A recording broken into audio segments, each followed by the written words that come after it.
Hola muchachos, ¿cómo están ustedes? Vamos a ver en esta ocasión un tema para examen de admisión, tema muy frecuente en las universidades, ¿ya? Que es la prosperidad falaz. Es un tema del siglo XIX, bastante tocado en admisión. Bien, vamos a ver de qué se trata este tema. Bien, seguramente tú has revisado las preguntas de examen de admisión pasados y hay numerosas preguntas acerca de estos temas del siglo XIX, sobre todo de Perú. Bien, vamos a revisar este tema. Mira, cuando a mí me dicen prosperidad falaz en el examen de admisión, ¿ya? Es una época que duró de 1845 a 1871. Lo que debemos recordar es lo siguiente. Esta época es, sin duda alguna, la época del guano. Es la época del guano. ¿Bien? Por esa razón, el guano era un recurso que daba ingentes cantidades de ingresos al Estado peruano. ¿Bien? Entonces vamos a ver sus características. ¿Bien?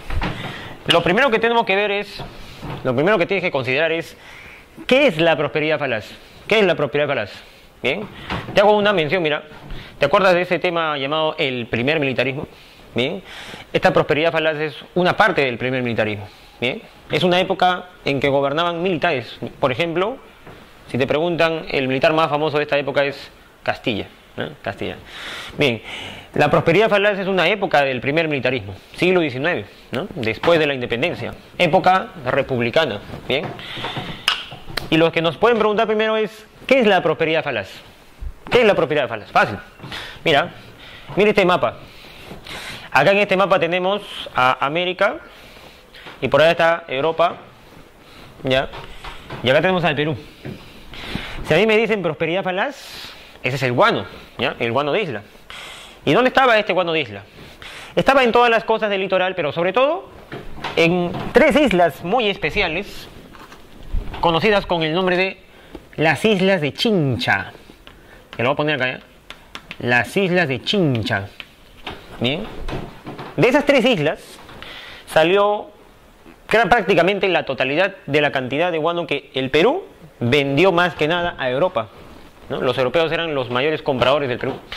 Muy bien, lo que nos corresponde hacer ahora es definir qué es la prosperidad falaz. Mira, esto es bien fácil, ¿eh? La prosperidad falaz, ¿ya? Es un periodo de la historia del Perú, a inicios de la República, un periodo caracterizado por lo siguiente, mira. Si en esa época tuvimos ingentes ingresos por el guano, sin duda alguna esta época fue una época de bonanza económica.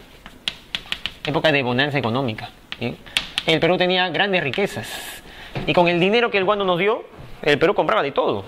El Perú en esa época compró el primer ferrocarril de toda Sudamérica.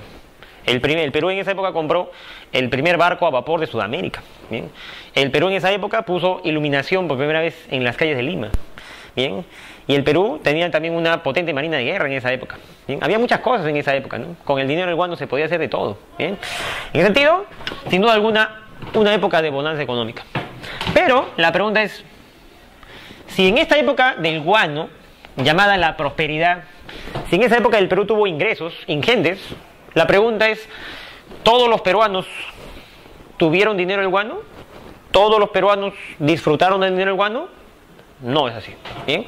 ¿Por qué? Porque en el Perú solamente un grupo disfrutó del dinero del guano. Y para saber quiénes son, lo primero que hay que recordar es, ¿quiénes son los peruanos? ¿Quiénes eran los habitantes del Perú en esa época? Fácil, mira, eran tres básicamente. En el Perú vivían las clases altas, los famosos criollos del Perú, los que vienen desde la independencia. En el Perú también habían clases bajas. ¿Y quiénes eran ellos? Las clases bajas eran, por una parte, los esclavos, que todavía había, ¿no? Había esclavos todavía, ¿no? Y la mayoría del Perú, sin duda alguna, eran los indígenas, las masas de la población. ¿Bien? Entonces habían tres: criollos, esclavos e indígenas. ¿Bien? ¿Quién fue el personaje que se llevó casi todo el dinero del guano? El que disfrutó el dinero del guano fue la clase criolla. La población no vio los recursos del guano. Eso fue solamente el disfrute de las clases altas del Perú. ¿Bien?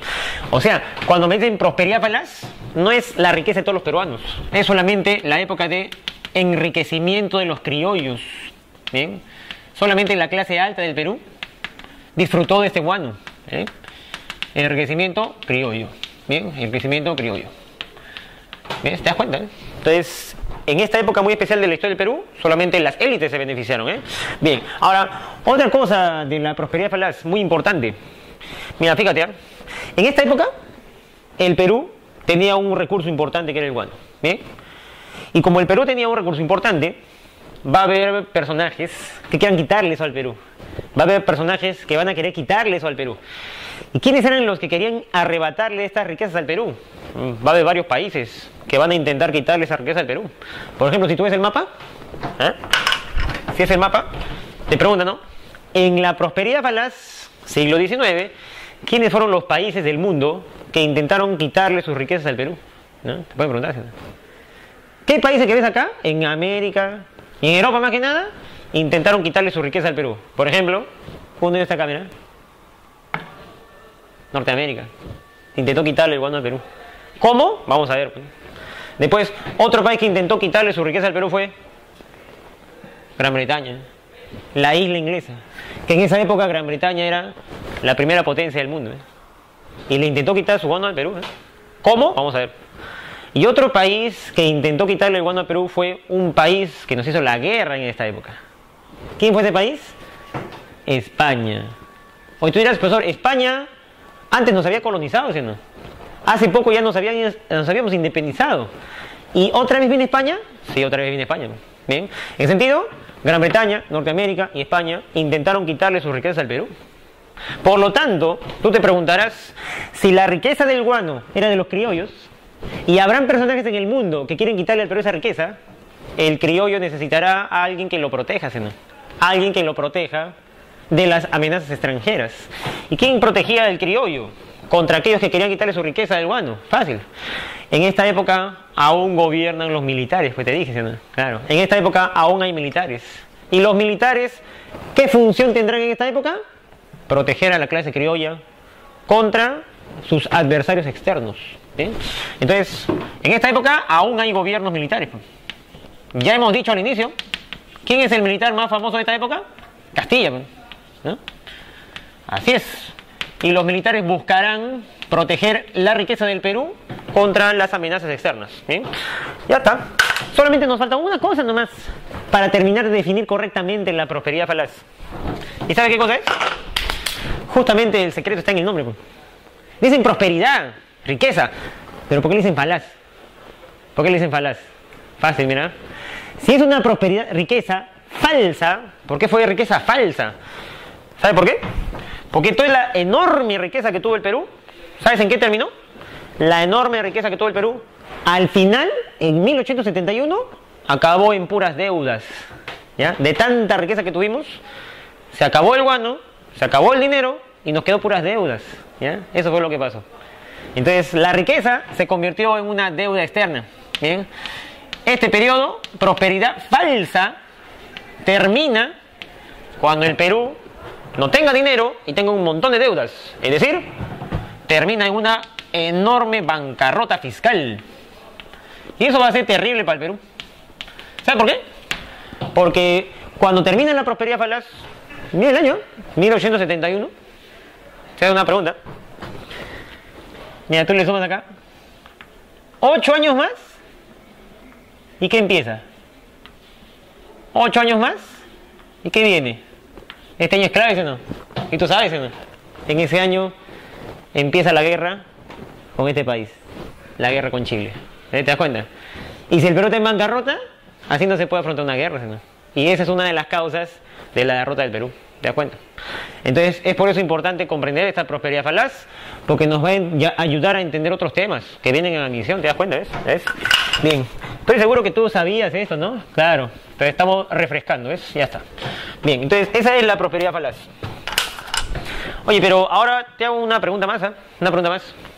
Profesor, si el guano de isla valía millones en esa época, la pregunta es, ¿por qué los países europeos pagaban tanto dinero por este abono, que era un excremento de ave de isla? ¿Por qué los europeos pagaban tanto dinero por el guano del Perú? ¿Por qué valía tanto? Vamos a verlo.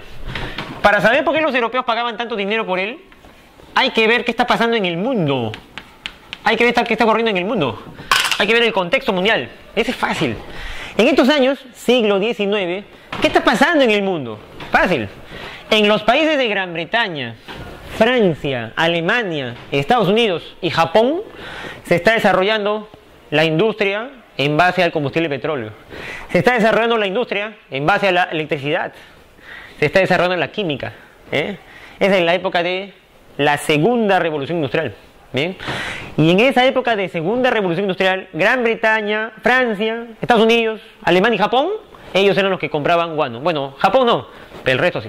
Entonces, estamos en época de segunda revolución industrial.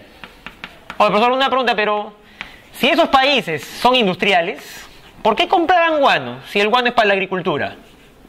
Si esos países potencias son industriales, ¿por qué me compraban guano si el guano es para la agricultura? Lo que pasa es que estos países, Alemania, Francia, Inglaterra, Estados Unidos, lo primero que deben hacer es alimentar a millones de obreros que están en sus países. Claro, pues. Tienen que tener una agricultura próspera y para eso necesitaban el guano de isla. ¿Bien? Aparte también hay países como Norteamérica y como Gran Bretaña que tienen la industria textil. Y para desarrollar la industria textil necesitan grandes cantidades de cosechas de algodón. Y para contar con una gran producción de algodón necesitan guano de isla en la siembra, ¿te das cuenta? Es por esa razón que un industrial también necesitaba el guano de isla. Y, profesor, ¿no habían otros excrementos de ave por ahí o otros abonos por ahí? ¿Por qué se venían hasta acá, mira? De Europa hasta acá venían a comprar guano. ¿Que no había otro excremento en Europa? Lo que pasa es que, mira lo siguiente. Los europeos en plena segunda revolución industrial, los europeos con su ciencia analizaron el guano en laboratorio. Los europeos estudiaron el guano en laboratorio. ¿Y sabes qué encontraron? Analizaron el guano de isla en laboratorio y lo compararon con excremento de oveja, por ejemplo. ¿Ya? Lo compararon con excremento de oveja. ¿Y sabes qué hicieron? Dijeron, ¿no? Por un saco de abono de oveja, el resultado será 2 sacos de trigo de cosecha. En cambio, con un saco de guano de isla de Perú, ¿sabes cuánta cosecha daba? 25 sacos de trigo de cosecha. Había una tremenda diferencia. ¿Ya? Por esa razón el guano de isla tenía un gran valor para ellos. Y pagaban mucho dinero por él, porque valía mucho más que cualquier otro fertilizante. Por eso, ese es el origen de la prosperidad falaz. ¿Me entiendes? Los extranjeros pedían o pagaban muy bien por ese excremento del Perú, que valía millones, no había en otro lado, pues, ¿te das cuenta? Bien, entonces, esa es la época, segunda revolución industrial. Listo. Ya, ahora, no hay que olvidar también, ¿ya?, que en esta época, los países industriales, Gran Bretaña, Francia, Estados Unidos, Alemania, estos países que están en búsqueda de materias primas para su industria, ¿ya?, por ejemplo, están en búsqueda de petróleo, en búsqueda de metales, ¿ya?, en búsqueda de combustibles, ¿ya? Estos países que están en búsqueda de recursos, ¿dónde consiguen los recursos? Fácil. Gran Bretaña, Francia, conseguían los recursos en África, conseguían los recursos en Asia, conseguían recursos en Oceanía. Es decir, Gran Bretaña, Francia, Alemania invadían continentes, invadían África, invadían Asia y conseguían colonias donde conseguían materias primas y recursos para su industria. Estos países que invaden a otros países o a otras zonas se convertían en grandes imperios. Y como tenían colonias en todo el mundo, en África, Asia, Oceanía, estos países de Gran Bretaña, Francia y Alemania se convirtieron en los imperialismos coloniales. ¿Te das cuenta?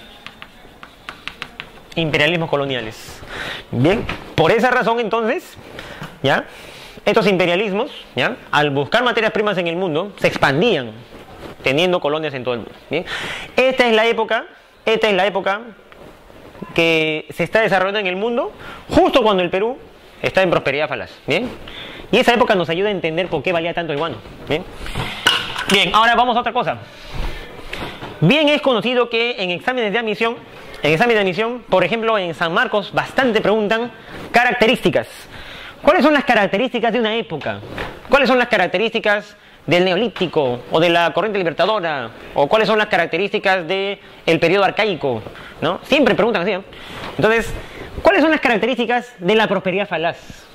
¿Cómo era el Perú en esta época? Es fácil, ¿no? Fíjate, ¿eh? ¿Cómo era el Perú en la prosperidad falaz? Facilito.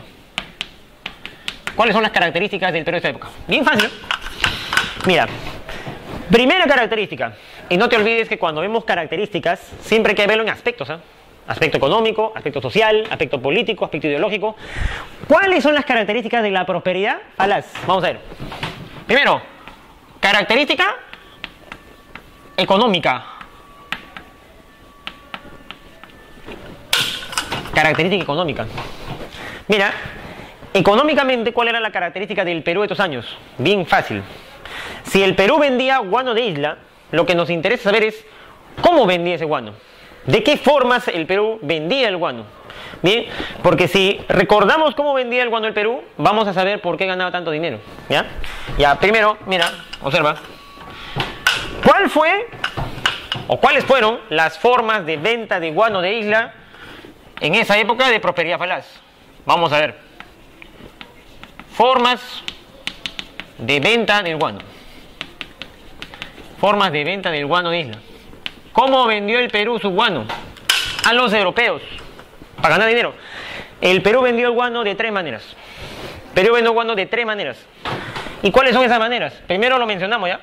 De ahí lo explicamos. Primera forma de venta del guano de isla. El arrendamiento.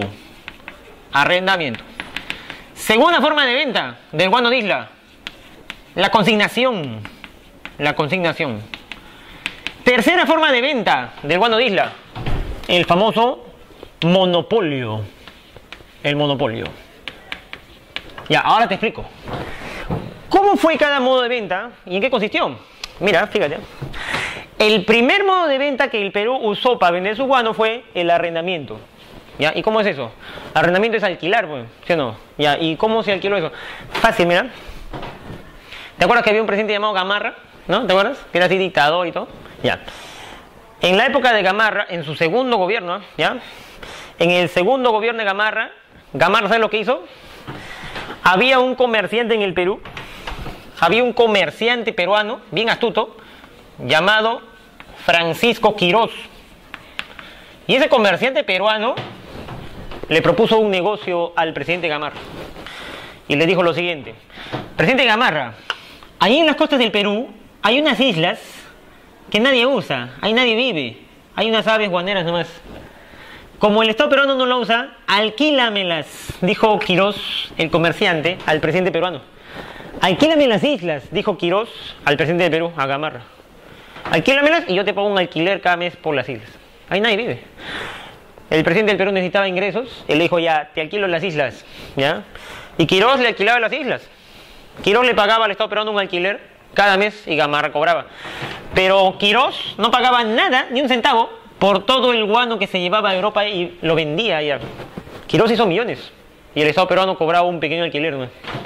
Esa fue la primera forma de venta del guano en la historia del Perú. Una venta de guano que no fue beneficiosa para el Perú. El arrendamiento.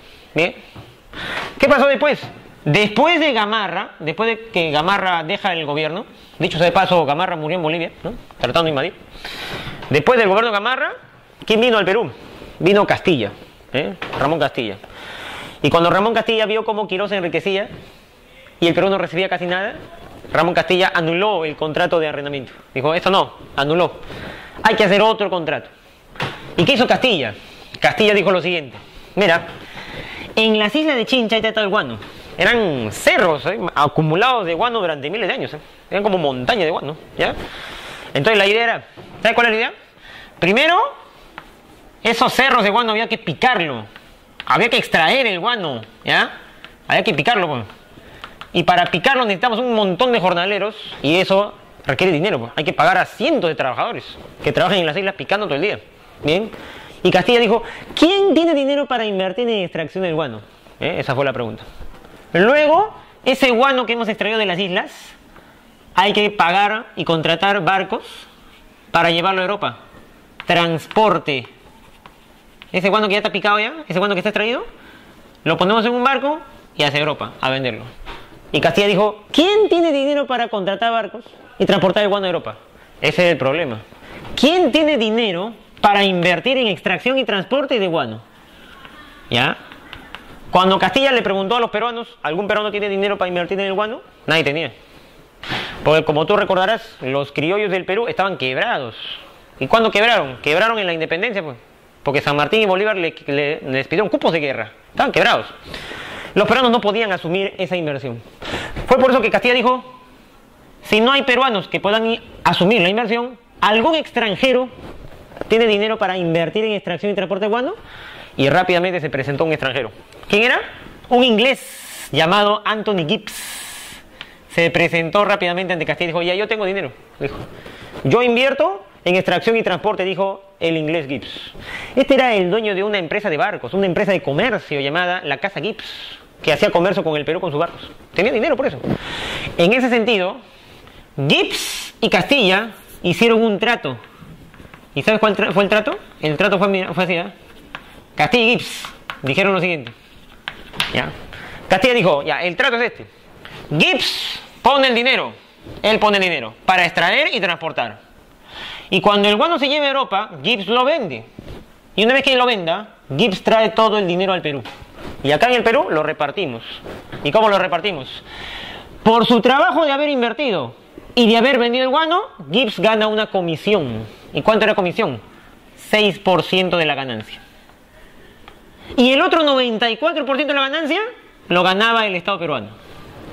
De esa manera, con este contrato, el Estado peruano se llevaba casi todo. Y el que invertía se llevaba 6% nomás, ¿eh? Ese sí era un contrato beneficioso para el Estado peruano. Y a ese contrato le llamaron el contrato por consignación. ¿Y qué es eso?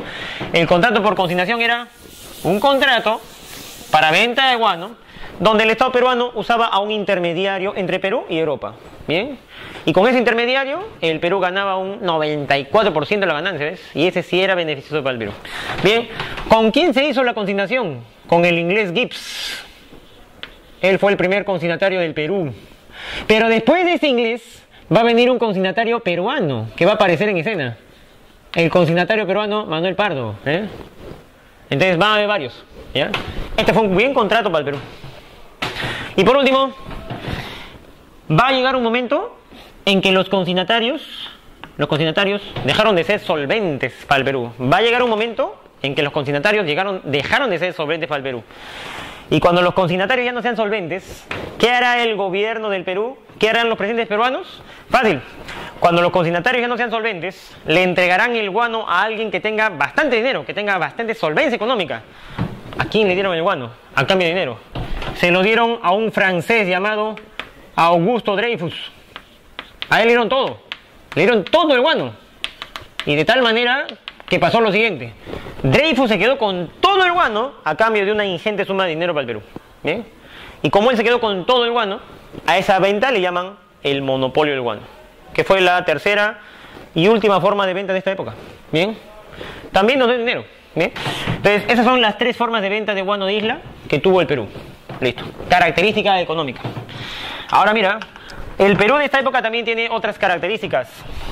Si tenía una característica económica, el Perú también tenía una característica social. ¿Cuál fue la característica social del Perú de las prosperidad falaz? Fácil. ¿Alguna vez te habrán mencionado lo siguiente? En el siglo XIX, el Perú, ¿sabes cuánta población tenía? En el siglo XIX, el Perú tenía 1.500.000 habitantes. Estos eran los peruanos. 1.500.000 nomás, 1.500.000. Era un país casi vacío, ¿eh? Ahora somos 30 millones de habitantes, ¿no? Y sigue habiendo zonas vacías. Ahora con 1,5 millones de habitantes, en un país, Perú, que era más grande que antes, más grande que ahora, perdón, ¿no? Faltaba población. Y un país que no tiene población, 1,5 millones nomás, ¿ya? Un país que no tiene población no tiene mano de obra. Y sin mano de obra no hay desarrollo. Como faltaba mano de obra en el Perú, los gobiernos militares de la prosperidad falaz promovieron la migración extranjera. Dijeron, hay que traer gente de otros países. ¿De dónde traemos migrantes? Dijo el Perú en esa época. Fácil. De los continentes más poblados del mundo. ¿Cuáles eran los continentes más poblados del mundo en esa época? 2 continentes. Europa y Asia. ¿De Europa quién vino, profesor? Ingleses, españoles, franceses. Vinieron los alemanes. ¿Y de Asia quién vino, profesor? Japoneses, chinos, coreanos. Vinieron los chinos. En ese sentido, en esta época se promueve la migración europea y asiática. La migración europea y asiática. Y los europeos no vinieron por el mismo motivo que los chinos. ¿Sabe por qué? Los chinos vinieron acá a trabajar como jornaleros. En cambio los alemanes vinieron con otro motivo. Los alemanes vinieron para promover el comercio. Vinieron con diferentes motivos. Listo. Característica social. Vienen los migrantes de otros países, ¿no?, al Perú. Bien, y por último, característica política. Característica política. Política es gobierno, se refiere al gobierno. En esta época, ¿quiénes eran los gobernantes del Perú? En esta época los gobernantes del Perú eran militares. Estamos en la época del militarismo todavía. El más famoso militar fue Castilla. ¿Te das cuenta? ¿Y qué hacían los militares en esta época? ¿Cómo se comportaba el gobierno militar del Perú en esta época? Fácil, mira. Hemos dicho que hay países que van a intentar quitarle su libertad al Perú, ¿sí o no? Hemos dicho que hay países del mundo que van a intentar quitarle sus recursos al Perú. Y cuando algún país del mundo viniesen acá a América del Sur a atentar contra la libertad del Perú, ¿sabe qué pasó? Muchos países que venían, no solamente venían contra el Perú, varios países de esta época querían colonizar otros países de Sudamérica. ¿No ve que estamos en el imperialismo? Habían países en Europa que querían colonizar Sudamérica. Por ejemplo, España quería colonizar Sudamérica otra vez. Francia quería colonizar Sudamérica. Un ejemplo para que te des cuenta. Por ejemplo, acá está Argentina, ¿no? Tú sabes que Argentina tiene acá unas islas, ¿no? Acá abajito, ¿eh? Unas islas llamadas las Islas Malvinas, ¿sí o no? ¿No? Y tú seguramente ya estás pensando, ¿no? Y dices, ah, yo sé, profesor, las Islas Malvinas hoy en día son propiedad ¿de quién? ¿De qué país? De Gran Bretaña, ¿sí o no? ¿Y cuándo Gran Bretaña se adueñó de estas islas argentinas? Porque son de Argentina. Esas islas fueron invadidas por Gran Bretaña en estos años, en el siglo XIX. Y hasta ahora, ¿ves? Un largo tiempo, ¿eh? Y hasta ahora no se van. Entonces, así como Gran Bretaña invadió en estos años sería Malvinas, va a querer invadir otras zonas de Sudamérica también, ¿me entiendes? Y cada vez que un europeo, cada vez que un extranjero venía a invadir y a intentar quitarle su libertad a los sudamericanos, había un país que se ponía al frente de Sudamérica. ¿Adivina quién es? De Perú. ¿Sabes qué hacía Perú? Los militares de Perú organizaban reuniones con los presidentes de Sudamérica y varias veces se reunían en Lima. Lima era la capital de Sudamérica en esa época. Se reunían acá en Lima. Los países sudamericanos firmaban un documento en grupo y se oponían a la invasión extranjera. Y muchas veces, más de una vez, los extranjeros no vinieron, porque el Perú se puso al frente en bloque con los sudamericanos. En ese sentido, en esta época, el gobierno peruano asume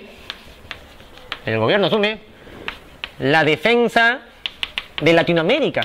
Y eso fue más de una vez, ¿eh? La defensa de Latinoamérica. Bien, entonces, el Perú en esa época tenía ese papel, ¿te das cuenta?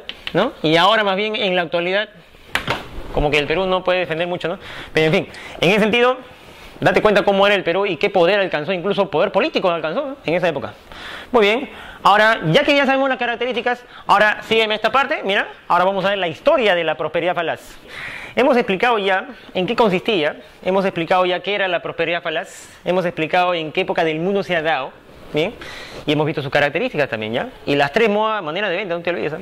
Bien, ahora vamos a ver qué pasó, cómo se desarrolló esta época y cómo hicieron los presidentes militares para vender el guano y conseguir recursos ingentes en el Perú sin lograr sus objetivos al final, ¿no?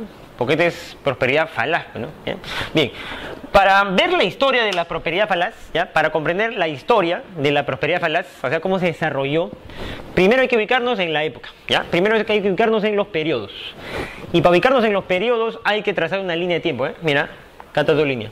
Mira, hemos dicho que en la época de prosperidad falaz, ¿ya?, habían presidentes en el Perú como Castilla. O sea, en la época de prosperidad falaz todavía continuamos en el militarismo. Ya, ¿y cómo entendemos eso? Fácil. Mira, como premisa hay que mencionar que nos encontramos en la época del primer militarismo en general. ¿Bien? ¿Cuándo empezó el primer militarismo? ¿Te acuerdas? El primer militarismo empezó cuando terminó la corriente libertadora. O sea, esta es la época republicana. El primer periodo de la historia de la República del Perú. ¿Bien? Siglo XIX. ¿Y cuándo empezó el primer militarismo? Fácil. El primer militarismo empezó en el año 1827. Ahí empezó el militarismo. ¿Y cuándo acabó el primer militarismo? El primer militarismo acabó en el año 1871. Ahí se acabó el militarismo. ¿Bien? Este es el primer militarismo. ¿Ya? 50 años de historia militares, ¿eh? Ahí empieza la República del Perú. Pero ahora, fíjate lo siguiente, ¿eh? Este primer militarismo, no todo fue igual, ¿ya? No todo fue similar. En el primer militarismo, cuando recién empezó, el militarismo empezó con una época caótica y pobre, sin recursos, y era puro caos, puro golpe de Estado, guerras civiles. No sé si te acuerdas que cuando recién empezó el primer militarismo, ¿ya? ¿Te acuerdas quiénes eran los presidentes? Fácil, ¿sí, no? El primer presidente del primer militarismo, ¿te acuerdas? Un tipo llamado José de la Mar, ¿te acuerdas? Con él empezó, ¿no? ¿Ya? Y José de la Mar, militar, no duró mucho. ¿Por qué? Porque vino otro militar que le dio golpe de Estado, ¿te acuerdas? El presidente militar Agustín Gamarra, ¿eh? Y después de Agustín Gamarra, ¿quién vino? Después vino el presidente Orbegoso, ¿te acuerdas? Bien. Y a Orbegoso, Luis José de Orbegoso, también intentaron darle un golpe de Estado. Bien. Bueno, y de hecho le dieron un golpe de Estado. ¿Quiénes eran sus adversarios de Orbegoso? Por ejemplo, aquel personaje que se autonombró presidente y se convirtió en el presidente más joven de la historia del Perú, ¿no? ¿Quién era?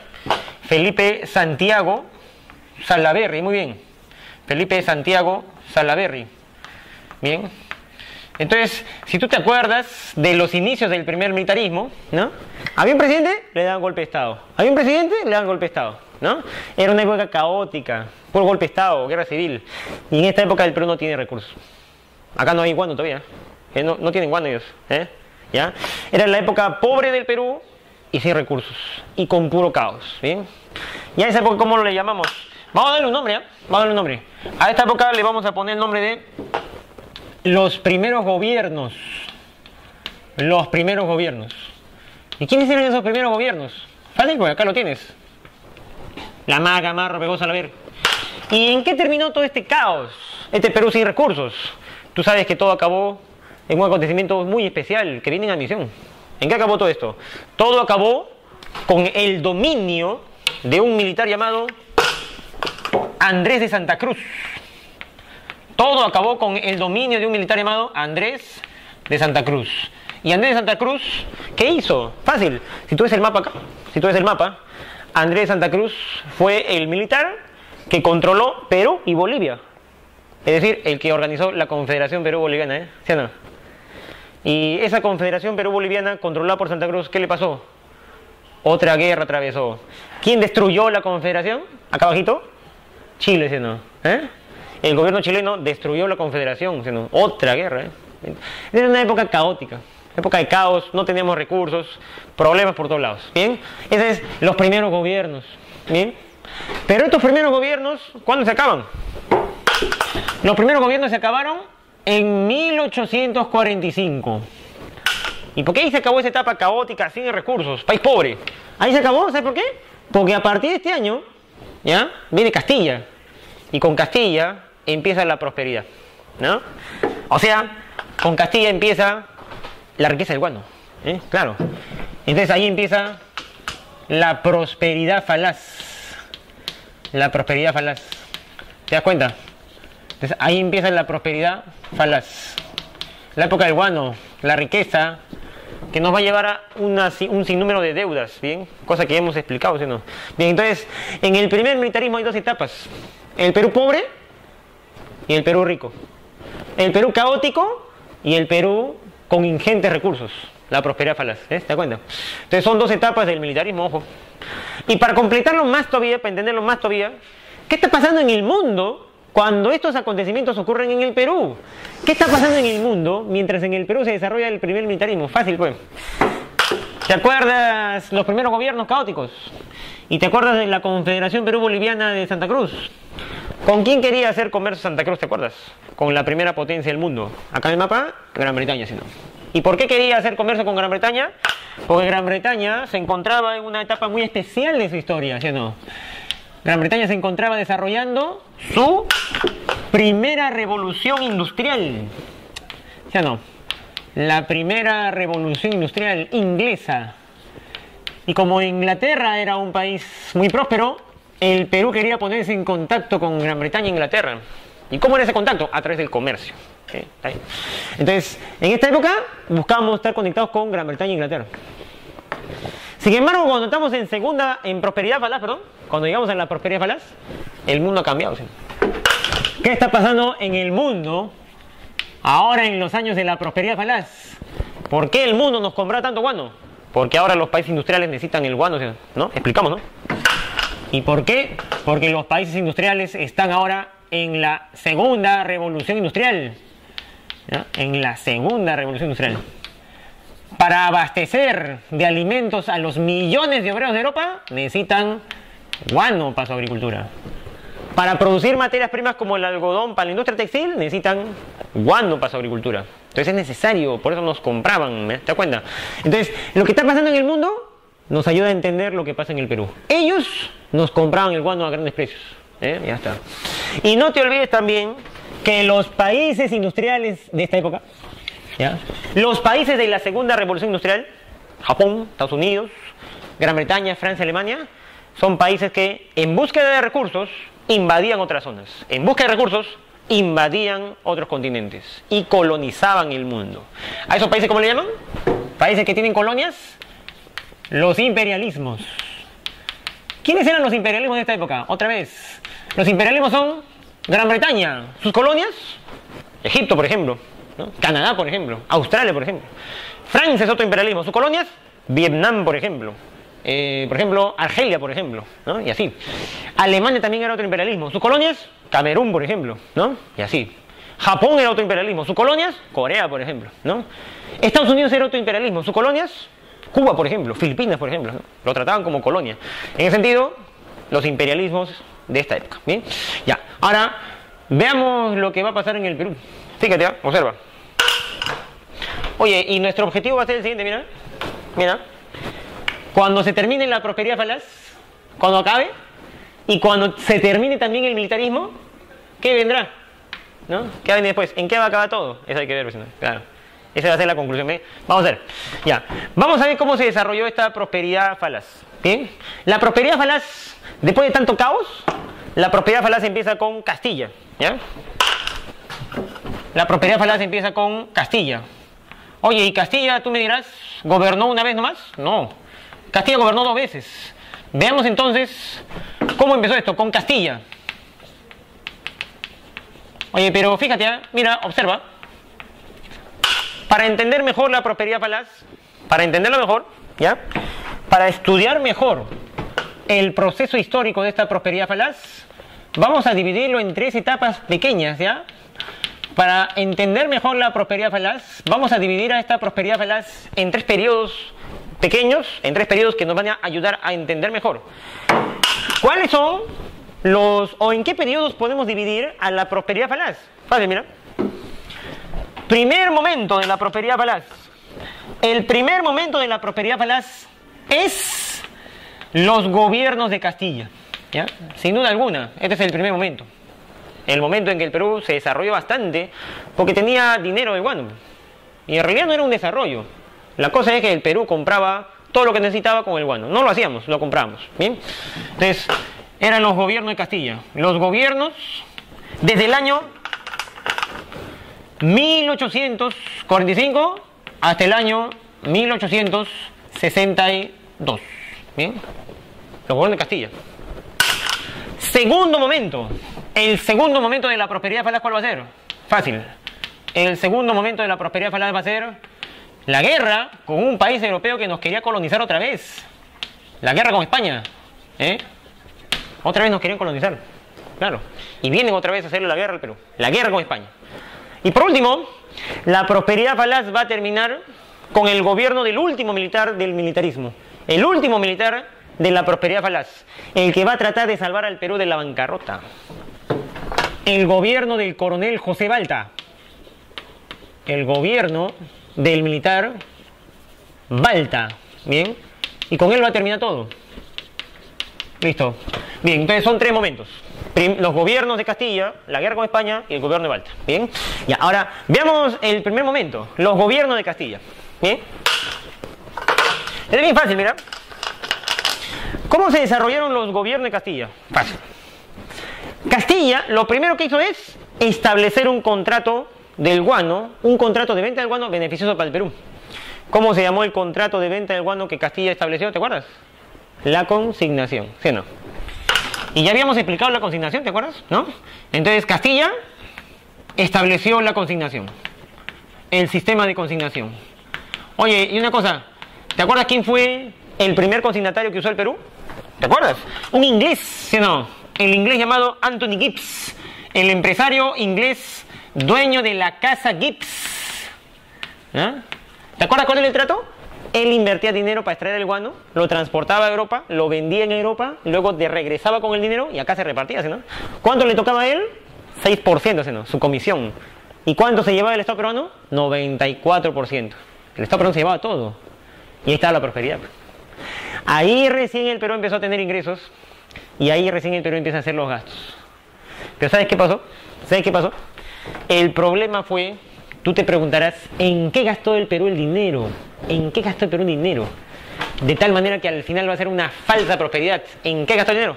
Bien, ¿qué gastó? Más del 50% de todo el ingreso. ¿Sabes en qué gastaba?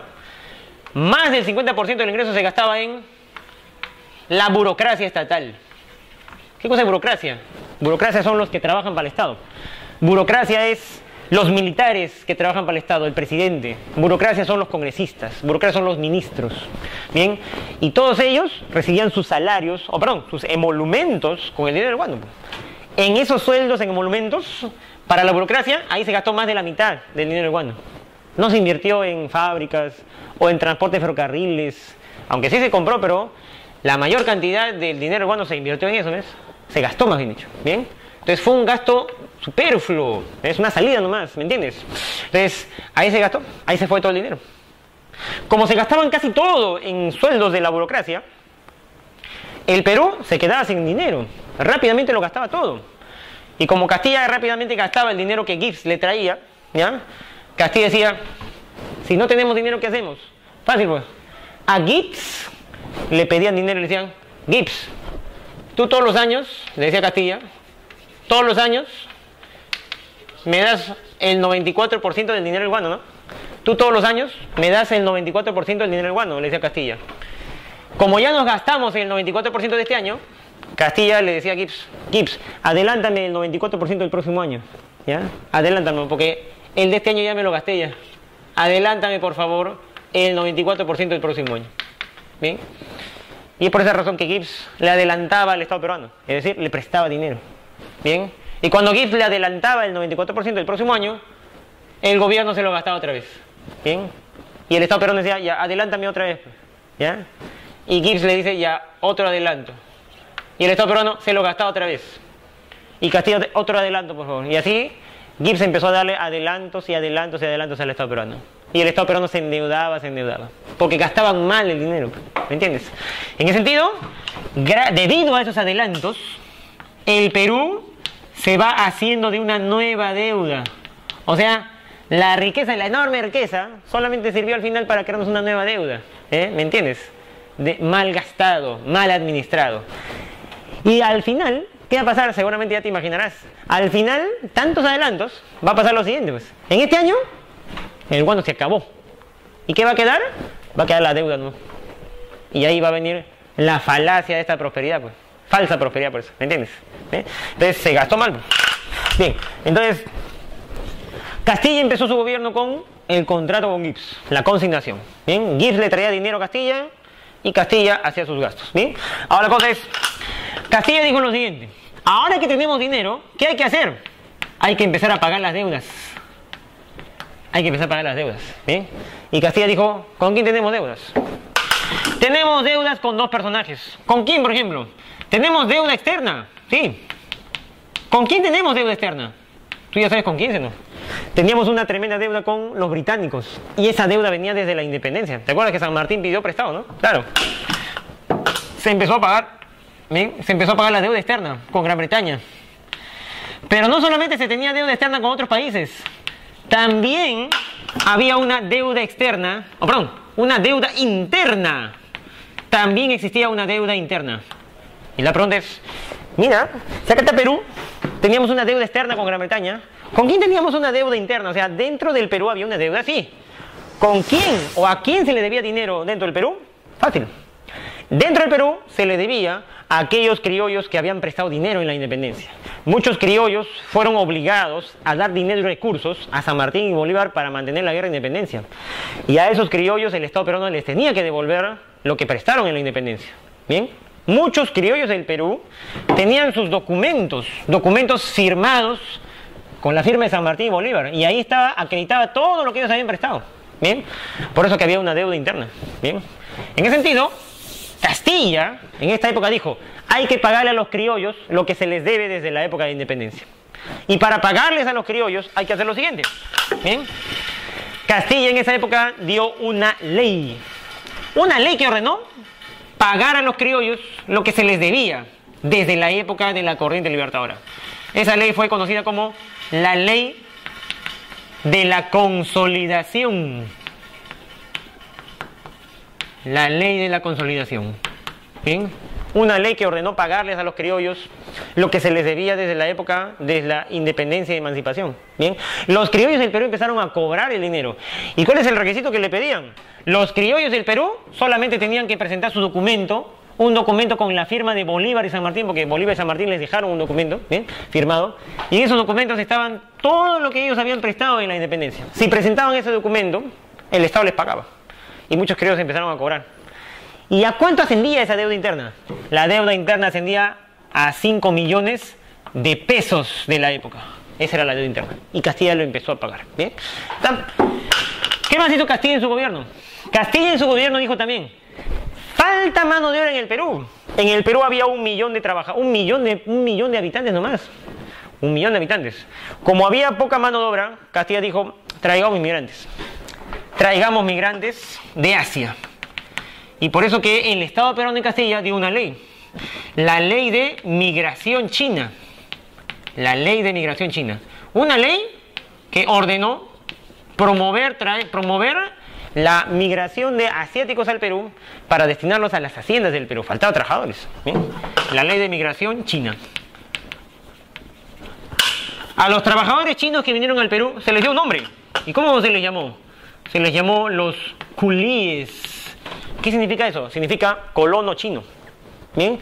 Y empezaron a venir al Perú. A los culíes los mandaron a las haciendas y los trataron como esclavos, porque tenían cadenas en las manos, ¿ya?, y se les pagaba un salario que les alcanzaba a duras penas para comer. Eran como esclavos. ¿Bien? Por eso que los chinos no van a mirar con simpatía al peruano. ¿Bien? Luego, ¿qué más pasó en el gobierno de Castilla? Castilla dijo: el Perú debe tener una marina de guerra para defenderse ante cualquier conflicto. Fue por esa razón que en la época de Castilla se compró con el dinero del guano el primer barco a vapor. Primer barco a vapor de guerra de Sudamérica. El vapor de guerra Rímac.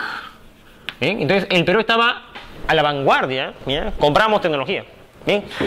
¿Qué más pasó en la época de Castilla? Castilla dijo: para acelerar el comercio, para acelerar el transporte de productos entre Lima y Callao, hay que poner un ferrocarril. Por esa razón, el gobierno de Castilla compró con el dinero del guano el primer ferrocarril de Sudamérica, el ferrocarril de Lima a Callao, para acelerar el comercio entre el puerto principal y la capital del Perú. ¿Bien? Y esto no lo tenía nadie, lo tenía Perú nomás, ¿me entiendes? Entonces el Perú se ponía a la vanguardia, ¿ya?, gracias al dinero del guano. Terminaba ahí el gobierno de Castilla, ¿ya? Se terminaba ahí el gobierno de Castilla. ¿Y qué pasó después? Como en esa época no se permite la reelección, como en esa época está prohibida reelegirse, Castilla no pudo postular, pero Castilla dijo: voy a proponer a uno de mis compañeros militares para que gobierne y me reemplace, ¿bien?, para que continúe lo que estoy haciendo. Y Castilla recomendó como presidente del Perú a un militar famoso llamado José Rufino Echenique. José Rufino Echenique. Recomendó por Castilla, ¿bien?, que ganó las elecciones, porque en esta época hay elecciones, no te olvides, estamos en república, y empezó a gobernar. Bien, la misión de Echenique debía ser continuar con lo que Castilla hizo. Esa era su misión. Por lo tanto, Echenique, cuando empezó a gobernar, dijo: ¿Castilla? ¿Qué hizo? Castilla compró ferrocarriles. Yo también compro ferrocarriles, igual. ¿Bien? Y compró ferrocarriles. ¿Bien? ¿Qué ferrocarril, por ejemplo, compró Echenique? Ferrocarril muy importante en el sur del Perú, el ferrocarril de Tacna a Arica, una zona comercial muy importante en el sur del Perú en esa época, cuando el Perú aún tenía el puerto de Arica. ¿Bien? Si Castilla compra trenes, Echenique también. Luego Echenique dijo, Castilla compró barcos a vapor. Ya, yo también compro barcos. Entonces, para la defensa del Perú, Echenique compró barcos de guerra, barcos a vapor con cañones. Por ejemplo, el barco Tumbes, barco de guerra. Luego, Echenique dijo, si Castilla paga la deuda interna, ya yo también pago la deuda interna. Bien, la deuda interna se estaba pagando y era legal gracias a la ley de consolidación. Era la ley que ordenaba pagar. Y según esa ley, ¿cuánto se le debía a los criollos del Perú? Se les debía nomás 5 millones de pesos. Esa era toda la deuda. Sin embargo, durante el gobierno de Echenique, muchos criollos inescrupulosos empezaron a presentar documentos falsos con las firmas falsas de San Martín y Bolívar y empezaron a cobrar. Echenique nunca investigó de dónde venían esos documentos falsos. Solamente recibía los documentos y seguía pagando. Y la deuda, que era de 5 millones, aumentó a 23 millones de pesos. O sea, casi se quintuplicó la deuda. ¿Ya? El Congreso del Perú acusó a Echenique de corrupción por pagar a los criollos con documentos falsos. Bien, Echenique siguió pagando. A eso se le conoció en esa época como el escándalo de la consolidación de la deuda. El escándalo de la consolidación. Un hecho de corrupción en plena prosperidad falaz, ¿no? Siempre hay corrupción donde hay dinero, pues, ¿no? Ya está. Escándalo de la conciliación. Bien, ¿qué más dijo Echenique? Echenique dijo, si Castilla trae migrantes, ya, yo también traigo migrantes. Pero Castilla trajo chinos. Echenique, ¿quién va a traer? ¿Te acuerdas que dijimos? Echenique va a traer a los alemanes. Bien. En esa época se va a producir la migración alemana. Migración alemana. Ahora la pregunta es, si los chinos culíes vinieron a trabajar a las haciendas, ¿los alemanes a qué vinieron? Los alemanes son el símbolo del capitalismo en Europa. ¿Bien? Y en esa época, ¿ya? Y no te debes olvidar, esta es una época de alto racismo, ¿ya? Esta es una época de racismo. En esa época se pensaba que había 4 razas en el mundo. ¿Y cuáles eran esas 4 razas? La raza blanca europea, la raza cobriza americana, la raza negra africana y la raza paleomongoloide amarilla asiática. ¿Ya? En esa época los seres humanos pensaban que había 4 razas, cuando todos los seres humanos son iguales, todos son Homo sapiens sapiens sin importar el color. Sin embargo, se pensaba así, y se pensaba que de las 4 razas, la raza blanca europea era la más desarrollada, la raza superior. Y es por esa razón que el gobierno de Echenique, con ese prejuicio racista, dijo, hay que traer a la raza superior, a los europeos, para que nos enseñen su capitalismo, para que nos ayuden a promover el comercio, para que nos ayuden a promover el desarrollo. Y traen a los alemanes por eso. Trajeron a los alemanes, ¿y dónde los pusieron? Te preguntarás tú. A los alemanes los pusieron en la selva. ¿Y por qué en la selva? ¿Sabes por qué en la selva? Porque en la selva, el Perú tiene un río que es el río más caudaloso del mundo. ¿Cuál es ese río? El Amazonas, ¿sí o no? Acá está el Amazonas. Sale el Amazonas por el Perú y cruza por Brasil, ¿no? Y el Amazonas llega hasta Brasil y te lleva al océano Atlántico. Y por el Atlántico estás en Europa. ¿Por qué en esa época a los alemanes se les puso ahí cerca al río Amazonas? Exactamente, se les puso en Posuzo, en la selva. ¿Por qué ahí? Porque se buscaba que los alemanes desde la selva promovieran el comercio fluvial por el Amazonas. ¿Y por qué se quería eso? Es que si el Perú mira hasta acá, estamos en mala ubicación respecto a Europa. Si el Perú quiere hacer comercio con Europa, tiene 2 opciones. O hacemos comercio por acá, mira, sale por Cabo de Horno, una vuelta, es peligroso acá, ¿ya? Hay tormentas, es lejos. Y mientras más lejos es más caro, ¿me entiendes? La otra opción para hacer comercio es navegar por el Amazonas, pum, ya estás acá, ya cruzaste, ya estás en Europa. Hacer comercio fluvial por el Amazonas, transportar por ahí las mercancías, era más barato que por el océano, ¿me entiendes? Por eso que Echenique buscó promover el comercio por ahí y para eso trajo a los alemanes, ¿bien? Que hasta ahora están ahí, ¿no? Hasta ahora están en las colonias, ¿bien? Entonces se buscó promover, ¿ya?, la navegación por el Amazonas. Ya está. Sin embargo, faltaba una cosa. Si el Perú quería hacer comercio fluvial por el Amazonas, transporte por el Amazonas, ¿a quién hay que pedirle permiso? Había que pedirle permiso a Brasil, porque Brasil tiene la mayor cantidad de Amazonas en su país. Y por eso que el gobierno peruano le pidió permiso a Brasil. ¿Y qué dijo Brasil? En esa época era una monarquía Brasil. La monarquía de Brasil dijo, si el Perú quiere navegar por mi Amazonas, tiene que entregarme un territorio de la selva. Y el Perú entregó un territorio de la selva, acá en el norte. Entregó. Esa entrega Echenique la hizo, ¿ya? Una entrega territorial de Brasil a través de un tratado llamado el Tratado Herrera, da Ponte Ribeiro. Tratado de Herrera, la Ponte Rivero. Una entrega territorial a cambio de la navegación por el Amazonas. Eso es lo que exigió Brasil y Echenique lo entregó así de fácil. Bien, ni siquiera hubo una guerra para entregarlo.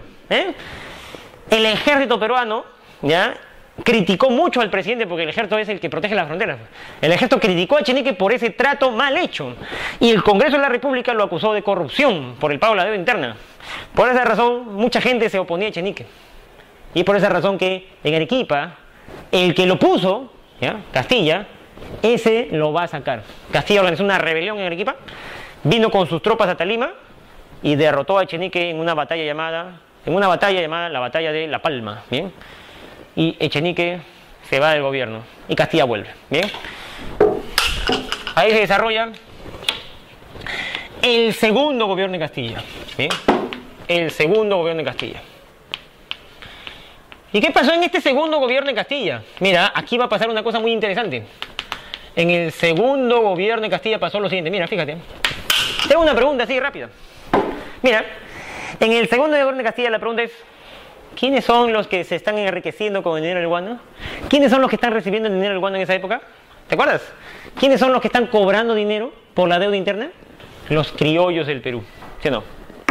Los criollos del Perú empezaron a cobrar dinero por la deuda interna, cobraron millones, cobraron de más, porque ya hemos dicho que hubo una corrupción de 5 a 23 millones. En ese sentido, los criollos del Perú ya tenían capital. Los criollos del Perú tenían dinero ya, habían cobrado la deuda interna, ya tienen dinero. El dinero del guano fue a sus bolsillos. ¿Y qué hicieron los criollos con ese dinero? Los criollos del Perú dijeron: como tenemos dinero, podemos invertir. ¿Y en qué podemos invertir este dinero? Fácil. El mejor negocio, el negocio más ganancioso que hay en el Perú es invertir en guano. ¿Por qué? Porque si tú inviertes en guano, ¿qué es lo que haces? Te ganas tu 6%, y le das un 94% al Perú. ¿Eso qué significa? El mejor negocio del Perú era ser consignatario, ¿sí o no? Te ganas tu 6%. Y además, como el Estado peruano a cada rato pide adelantos, el consignatario le presta al Estado y el Estado tiene que devolver con intereses. Entonces, se gana bastante plata siendo consignatario. Por eso que los criollos del Perú dijeron: el mejor negocio sin duda alguna es ser consignatario, hay que convertirnos en consignatarios. ¿Bien? Los criollos del Perú, por esa razón, le solicitaron al presidente que les otorgue el contrato de consignación. Y para cumplir ese objetivo, anularon el contrato con Gibbs, anularon el contrato con el inglés y firmaron un contrato con los peruanos. Y surgen ahí, por eso, en el gobierno de Castilla, los consignatarios peruanos. ¿Bien? Entonces, surgen ahí los consignatarios peruanos. Un grupo de criollos que tenían mucho dinero que había venido del guano. ¿Bien? Y con ese dinero, estos peruanos acceden al contrato de consignación. Y cuando se les dio la consignación, ¿ya?, como ellos estaban encargados ahora de vender el guano, ¿qué hicieron ellos? Fundaron una empresa que se encargaba de vender el guano en Europa, la famosa Compañía Nacional de Guano, la Compañía Nacional de Guano. ¿Bien? Los dueños eran peruanos, criollos, que habían invertido en este negocio. Todo grupo como todo grupo tiene un líder. ¿Quién era el líder de este grupo? El líder de este grupo de consignatarios peruanos fue, sin duda alguna, el poderoso consignatario guanero Manuel Pardo y Lavalle. Manuel Pardo y Lavalle, ¿bien? Consignatario peruano. Claro. Incluso San Marcos ha hecho preguntas sobre esto. Cuando los consignatarios peruanos, los criollos del Perú, invirtieron su dinero en el guano, empezaron a ganar, como consignatarios, empezaron a ganar su 6%. ¿Y en qué gastaban ese dinero? ¿Sabes en qué lo gastaron? Todo el dinero que ellos obtuvieron por el guano lo gastaron comprando haciendas en la costa del Perú, donde sembraban azúcar y algodón. Se van a convertir por eso en el futuro ellos en los famosos varones del azúcar o la oligarquía del siglo XX. Acá están sus orígenes. ¿Bien? Ahora, fíjate, ahora que los peruanos dominan el guano, ¿qué les pasó? Un país intentó quitarle su riqueza, España. ¿Bien? Viene España haciendo la guerra. Oye, pero tú te preguntarás, ¿por qué los españoles vienen a hacerle la guerra al Perú? ¿Por qué España quiso hacer la guerra al Perú? Hace tiempo ya, España ya se fue del Perú, ya no somos colonia española. ¿Cuándo se independizó el Perú, te acuerdas? El Perú se independizó en 1824, ¿te acuerdas? Con la guerra, con la batalla de Ayacucho. ¿Y cuándo viene España otra vez? España vuelve al Perú otra vez en 1865 para ser exactos. ¿Ves? Entonces, después de 40 años, vuelve España otra vez al Perú, otra vez a colonizarnos. Y fíjate, España no solamente vino por el Perú, España vino por 4 países. Mira el mapa. España vino a colonizar Ecuador, Perú, Bolivia y Chile. Es decir, toda la franja occidental del Pacífico Sur, todo eso quería España. Y la pregunta es, ¿por qué España quería 4 países? Ya, eso quiere decir que España no solamente quería guano. Eso quiere decir que España no solamente vino por el guano, vino por mucho más. ¿Por qué España quería colonizar esos 4 países? ¿Qué quiere España en realidad? Fácil, pues. Para entender por qué España vino, tienes que ver el contexto. ¿Qué está pasando en el mundo? Segunda revolución industrial, imperialismo. Los países industriales son imperialistas. Los países industriales tienen colonias, ¿sí o no? Eso quiere decir una cosa. ¿Por qué los países de Gran Bretaña, Alemania, Francia, por qué tenían colonias? Porque de ahí sacan materias primas para sus industrias, ¿no? Eso quiere decir que, si lo ves al revés, país que no tiene colonias, no tiene recursos y no puede desarrollar la industria, ¿sí? Ahora, si tú ves el mapa, ¿qué ocurría? ¿Qué país de Europa no tenía ni una colonia? Porque ya las había perdido en la independencia. Ese país es España, vecinos, claro.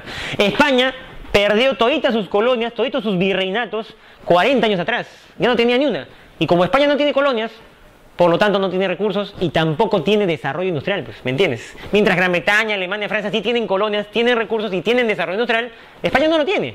Por lo tanto, si te preguntan al revés, ¿qué debe hacer España para desarrollarse industrialmente? Debe tener colonias. O sea, debe recuperar las colonias que tenía antes. Por eso vienen. No vienen por el guano nomás. España viene a conseguir colonias para dar impulso a su industria. ¿Bien? Quien no tiene colonias no tiene industria. Es por esa razón que te pueden preguntar en admisión, ¿cuál es la causa principal de la guerra con España? La causa principal de la guerra con España es que la monarquía española busca colonias. ¿Para qué?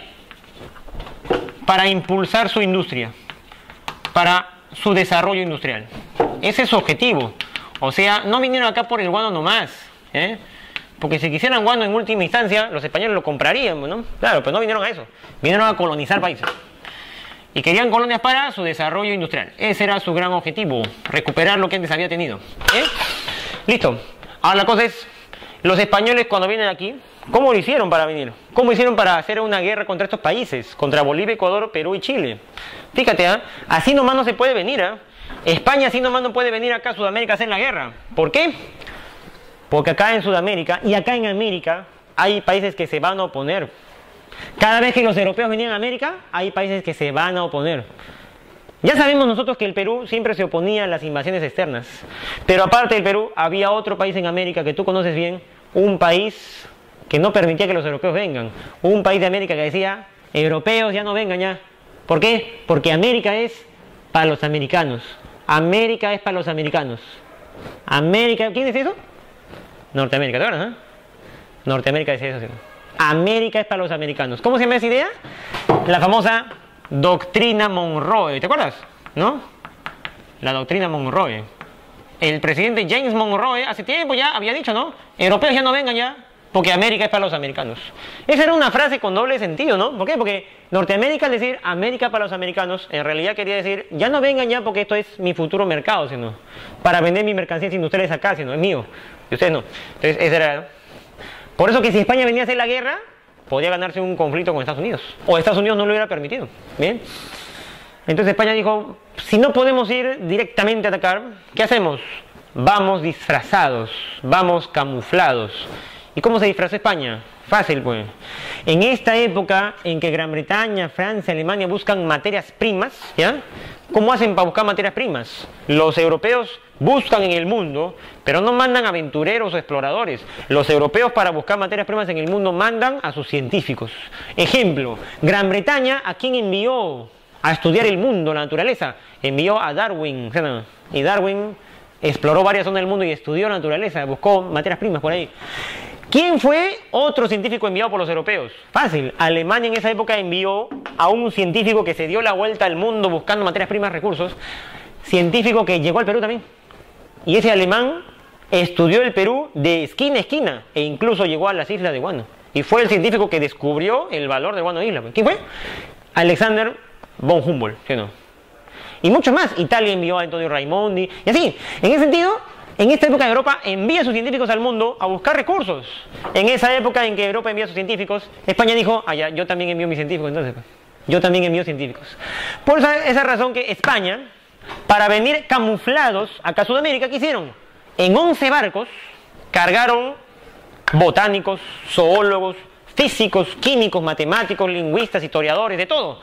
Un montón de científicos que en 11 barcos se trasladaron a Sudamérica con la supuesta intención de estudiar Sudamérica, ¿ya? Y traer, contagiar con su cultura a Sudamérica y buscar materias primas también en el continente. ¿Bien? Esa expedición de 11 barcos llena de científicos fue conocida como la Expedición Científica Española. Y así vinieron, pues, claro. Entonces, ¿cómo se desarrolló esta guerra con España? Los españoles vinieron camuflados. Y vinieron camuflados como una expedición científica. La expedición científica. Bien. La expedición científica española.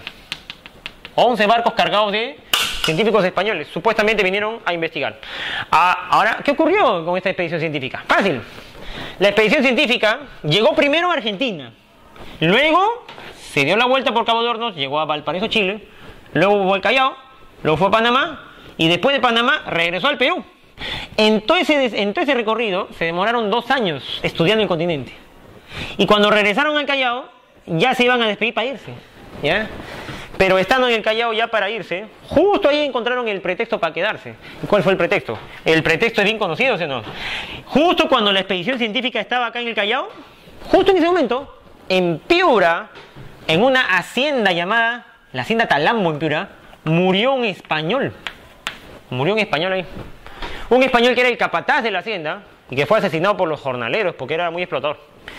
Y cuando la expedición española se enteró de la muerte de ese español, los miembros de la expedición española le exigieron al presidente del Perú. ¿Y quién era el presidente del Perú en esa época? El presidente del Perú era el militar Juan Antonio Peset.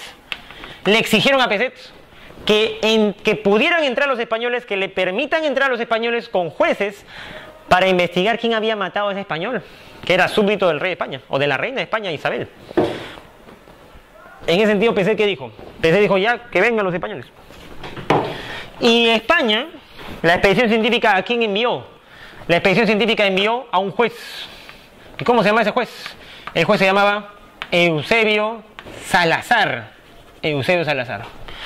Cuando el juez Salazar se bajó de los barcos y con un botecito iba a entrar al Callao para llegar a Lima, Salazar se presentó con un título que era conocido como el título de comisario real.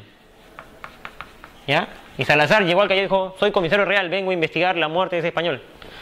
Y cuando Peset escuchó ese título, dijo, ¿tú eres comisario real? Ya, no entras Salazar al Perú. No entras al Perú. Y Salazar dijo, ¿por qué no entro? Porque ese título de comisario real solo se usa cuando visitas una colonia. Y el Perú no es una colonia. Esto se usa solamente cuando vas a visitar una colonia. El Perú no es colonia, el Perú es república. Entonces, si usas este título, me estás tratando como colonia. Y ya no somos colonia española. Por eso que no entras Salazar. Con ese título estaba insultando al Perú. Y Peset no lo dejó entrar. Salazar regresó a los barcos españoles y denunció al Perú y dijo, no me dejaron entrar al Perú. El almirante de los barcos españoles, ¿qué hizo? En represalia contra el Perú, se dirigió hacia las islas donde está el Guano. ¿Cómo se llaman las islas? Las islas de Chincha. Y los barcos españoles rodearon las islas, capturaron las islas para que el Perú ya no venda guano. ¿Entiendes? Fue ahí donde el presidente Peset se asustó y dijo, para que los españoles dejen libre las islas Chincha hay que hacer un trato. Y fue ahí donde el presidente Peset hizo el famoso acuerdo, el famoso trato llamado el Tratado Vivanco-Pareja. El Tratado Vivanco-Pareja. El Tratado Vivanco-Pareja. ¿Bien? Vivanco-Pareja. ¿Bien? ¿Y qué fue ese tratado? Un tratado entre el diplomático Manuel Ignacio de Vivanco, Perú, y el almirante de los barcos Manuel Pareja. Un tratado donde el presidente Peset cedió ante España para que España deje libre las islas Chincha. ¿Qué dijo el presidente Peset? Ya dijo, españoles, dejen libre las islas Chincha para que sigamos vendiendo guano, porque si el Perú no vende guano no es nada. Y el presidente dijo, Los peruanos nos comprometemos primero. El comisario real puede entrar al Perú nomás, que entre nomás con su título y todo. ¿Ya? Después, España, ¿ya?, puede entrar a investigar la muerte del español en Talambo. ¿Qué más? El Perú se compromete también a pagar los gastos de los 11 barcos mientras se queden acá, en el Perú. ¿Entiendes? Y tercero, el Perú se compromete a pagar todas las deudas externas con España. No te olvides que la deuda externa del Perú con España venía desde la independencia, ¿sí no?, desde la capitulación de Ayacucho, ¿sí no? ¿Bien? Entonces, el presidente Pesetz, con ese tratado, bajaba la cabeza frente a España y aceptaba las condiciones de España. Era vergonzoso para el Perú, ¿entiendes? Fue por esa razón que muchos peruanos no estuvieron de acuerdo. Muchos peruanos vieron ese tratado como el ingreso de España al Perú. Estaban entrando ya al Perú, estaban a un paso de colonizarnos. Por esa razón, un militar del Perú le dio golpe de Estado a Pesetz contra ese tratado. ¿Quién fue ese militar? El militar que empezó su golpe de Estado, su rebelión desde Arequipa, Mariano Ignacio Prado, que le dio golpe de Estado a Pesetz y se convirtió en dictador del Perú. Entonces surge ahí la dictadura de Mariano Ignacio Prado. Prado, como dictador, ¿qué hizo? Él, ni bien empezó a gobernar, le declara la guerra a España directamente. ¿Bien? Entonces, Prado declara la guerra a España. Oye, y tú te preguntarás, ¿por qué tan valiente este presidente? ¿No? ¿Por qué tan valiente es que de frente le declara la guerra a España? No es que sea valiente, sino que pasa lo siguiente. ¿Ya? Si nos damos cuenta, este presidente y cualquier presidente, tú sabes que cualquier presidente tiene sus ministros, ¿no? Todos los presidentes tienen sus ministros. ¿Quiénes eran los ministros de ese Prado? ¿Sabes quiénes eran? Uno de sus ministros, que da la casualidad que era el primer ministro de Prado, ¿ya? Su primer ministro era el ministro, cuyo nombre ya se ha escuchado por ahí, Manuel Pardo. Manuel Pardo. ¿Y Manuel Pardo quién es? El líder de la compañía de Huánuco. Estos consignatarios peruanos criollos son los que más temor tenían si España nos vuelve a colonizar, porque ellos iban a perder su negocio. Y es por esa razón que ellos, como ministros de Prado, ellos fueron los que deciden declarar la guerra a España. Es la guerra, no entre España y los peruanos, es la guerra entre España y los consignatarios peruanos. ¿Te das cuenta? Ahí están intereses económicos detrás. Por esa razón, Prado declara la guerra inmediatamente. Como el Perú es un país débil, ¿ya? Como el Perú no se compara a España en potencia militar, Perú pidió ayuda. ¿Y a quién le pidió Perú ayuda? Fácil fue. El Perú le pidió ayuda a los 3 países que estaban amenazados por España, ¿también te acuerdas? ¿A quién venía a colonizar España? A Ecuador, a Perú, a Bolivia y a Chile. Y el Perú le pidió una alianza a Ecuador, Bolivia y Chile. ¿Y aceptaron, profesor? Sí aceptaron, pero con una condición. Bolivia, Ecuador y Chile aceptaron con la condición de que Perú pague los gastos de todos. ¿Me entiendes? Y Perú tuvo que aceptar, pues. ¿Por qué, profesor? ¿Por qué aceptó el Perú eso? Porque el Perú es el que más tiene que perder, pues, ¿no? Claro. Entonces se formó así la cuádruple alianza. La cuádruple alianza, ¿no? Formada por Perú, Chile, Bolivia y Ecuador. Aunque en realidad Chile y Perú nomás pelearon porque la guerra fue en mar. Bolivia y Ecuador no participaron porque no tenían ni un barco. En ese sentido, se dieron 2 combates. 2 combates en el mar. El primer combate se dio en las costas de Chile. El combate de Aptao, que fue una victoria de los aliados Perú y Chile. Y luego, el segundo combate fue el combate del 2 de mayo en el puerto de Callao, donde el Perú venció a los barcos españoles con la artillería del Real Felipe. España se fue y ya no volvieron ya, ¿te das cuenta? Entonces el Perú se puso a repetir. Pero profesor, una pregunta. Usted dijo que había un país de América que se oponía a que los europeos vengan. Y usted dijo que era Estados Unidos el que se oponía, ¿sí no? ¿Estados Unidos no hizo nada? No hizo nada, pues. ¿Por qué? Porque la guerra con España fue ¿cuándo? En el año 1866. Y cuando el Perú estaba en guerra con España en ese año, ¿por qué Estados Unidos no intervino? Si Estados Unidos decía América para los americanos. ¿Por qué no intervino? Es que en ese año, ¿qué pasó en Estados Unidos? ¿Te acuerdas? En ese año, los norteamericanos estaban en guerra entre ellos mismos, ¿sí o no? La famosa guerra de secesión norteamericana. Por eso no vinieron, pues, ¿no? Claro. Ya está. Entonces, se acababa la guerra con España y el Perú ganó esa guerra, o los consignatarios peruanos ganaron esa guerra. Bien, sin embargo, había una cosa. De tanta historia, ¿qué nos quedaba? De tanta historia, ya se estaba acabando el guano y nos quedaban las deudas. Y sin guano no se puede pagar las deudas. ¿Y ahora qué hacemos? Después de esta guerra, ¿quién vino? Vino el último presidente militar de esta época llamado José Balta. ¿Bien? ¿Y qué hizo José Balta? Balta dijo, tenemos deudas y se está acabando el guano. De más de 20 millones de toneladas de guano, nos quedaba 2 millones de toneladas de guano más. ¿Y ahora qué hacemos? Si vendemos bien el último guano que tenemos, podemos superar las deudas. Pero si lo hacemos mal, vamos a caer en bancarrota. ¿Qué hizo Balta entonces para salvar al Perú de sus deudas? Fácil. Balta dijo, ¿quiénes son los que venden guano en Europa y le traen dinero al Perú? Los consignatarios peruanos. Pero Balta dijo una cosa, mejor busquemos a alguien más solvente que los peruanos. Busquemos a alguien que tenga más recursos económicos, más dinero que ellos, que le dé más dinero al Perú a cambio del guano. Más solvente que los consignatarios peruanos.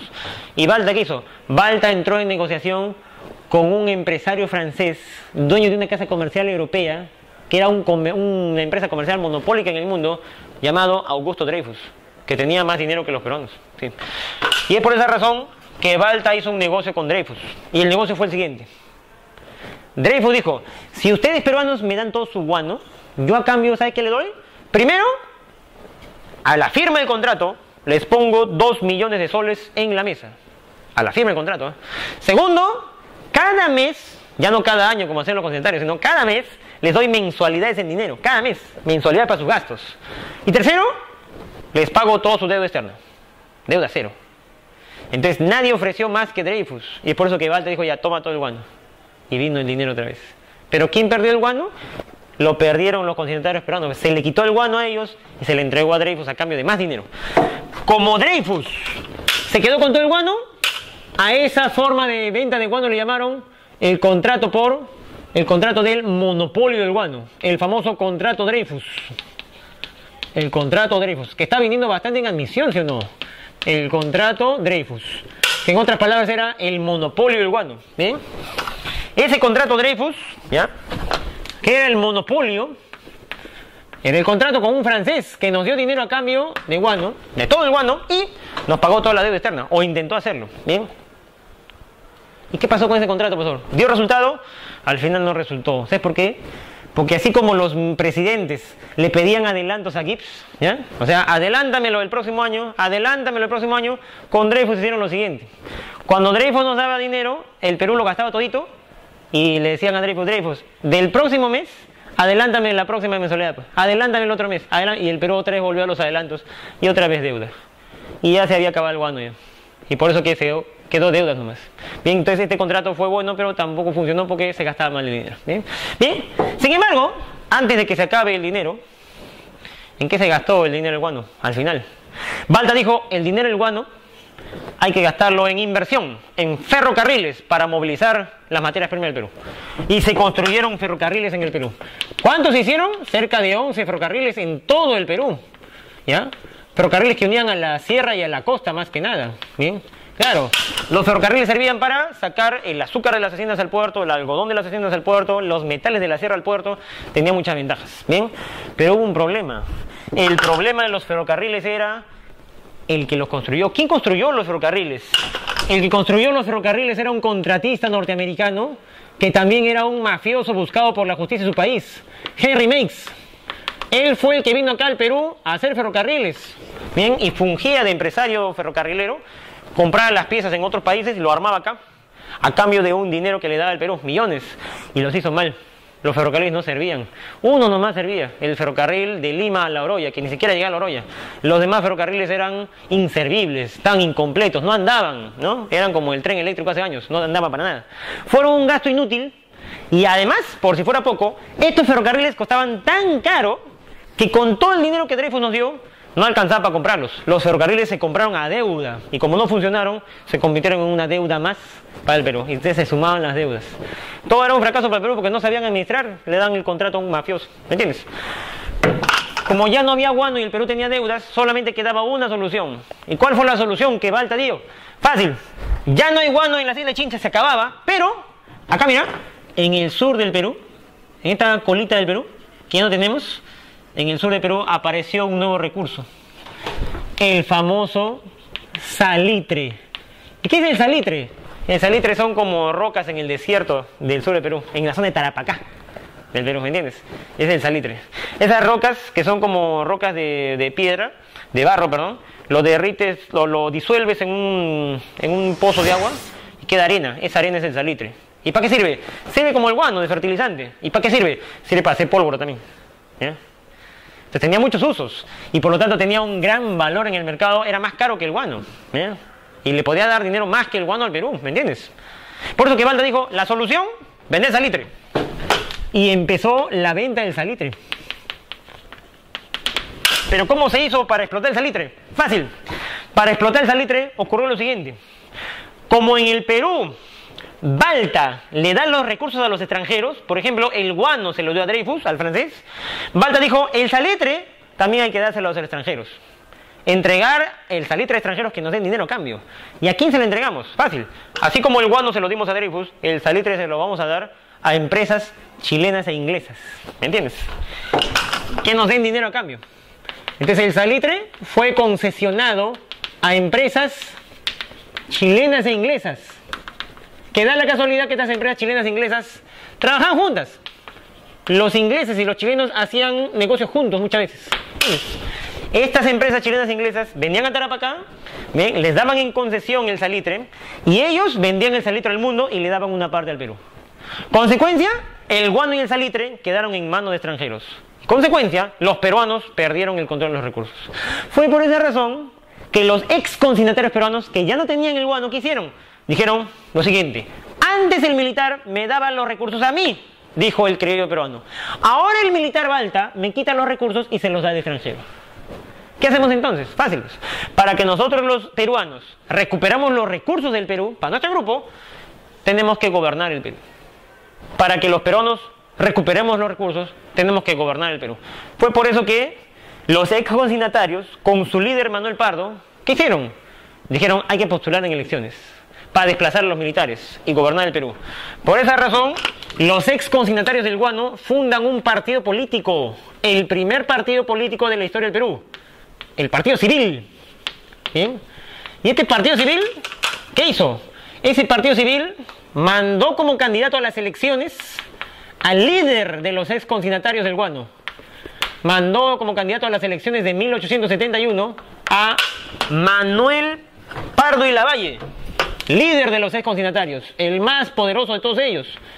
Él postuló como presidente y como tenían dinero, hicieron una campaña a nivel nacional. La primera vez que han hecho una campaña a nivel nacional en la historia del Perú.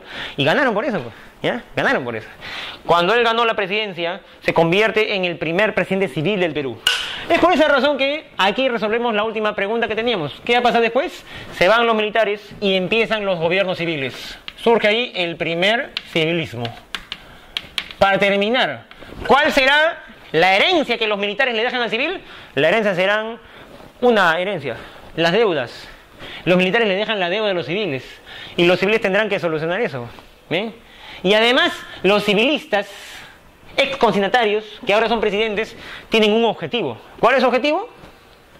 Recuperar los recursos del Perú para ellos. Para eso han postulado, para eso están gobernando el Perú. ¿Me entiendes? Y esta época ya es una época cercana a la guerra del salitre. ¿Bien? Depende de lo que pase aquí, depende a lo que va a pasar también en la guerra del salitre. ¿Bien? Entonces, este es el tema de la prosperidad falaz. Espero que haya sido de su provecho. Bien, nos vemos muchachos. Hasta luego.